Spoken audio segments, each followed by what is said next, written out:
பழமும் இருக்கு. என்னென்ன பழம் பாட்டி வச்சுருக்கீங்க? நவாப்பழம். அப்புறம் அப்புறம் என்ன பழம்?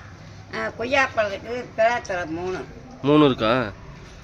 சரி, நகாப்பழம் எவ்வளோங்க பழம்? அந்த பழம் நகாப்பழம் எவ்வளோ? பிளாப்பழம் நவாப்பழம் உலக்கு 70 ரூபா. புழுக்கையா? இந்த உலக்கு உலக்கா 50 ரூபாய்க்கு போடுங்க. சரி சரி. சின்னது சின்னது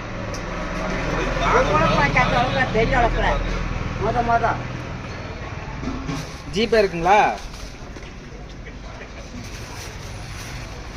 நான் 20 ரூபா கொடுறேன். காசு இல்லைடா. வாங்குடா. ஒரு நிமிஷம் வாங்குடா. நான் அரவிந்த் அரவிந்த் வாங்குடா. இங்கே வாடா. வாடா இங்கே வாடா. வாங்க கவர் வாங்கடா. ஒரு நிமிஷம் வீடியோ எடுத்துருக்காண்டா. அவனை இது பார்த்தியல்ல கையில் கவர் பிடிடா. ஆமாம் ஒன்றுத்துக்கு ஆக மாட்டாங்க. அத்தான் வரலாம் தடிமாடு.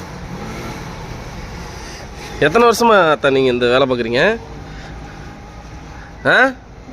எத்தனை வருஷமா வேலை பார்க்குறீங்க இந்த வேலை?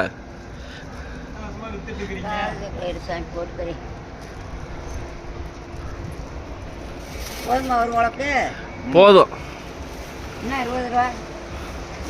பாட்டியை பார்க்கும்போது எனக்கு ஒன்று தாங்க தோணுச்சு.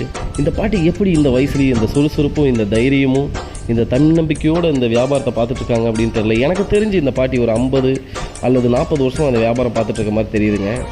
இன்னமும் அவங்களோட சுறுசுறுப்பு குறையவே இல்லை. நீங்கள் பார்த்தாலே தெரியும். அவ்வளோ ட்ரிக்காக பேசுகிறாங்க. வியாபாரம் பண்ணுறதுல அவ்வளோ நுணுக்கமாக இருக்காங்க. நிறையா பேர் சொல்லுவாங்க பாரு இப்படிலாம் இருக்காங்க அப்படின்ட்டு. இல்லை, அது அவங்களோட திறமை, பாராட்டுவோம்.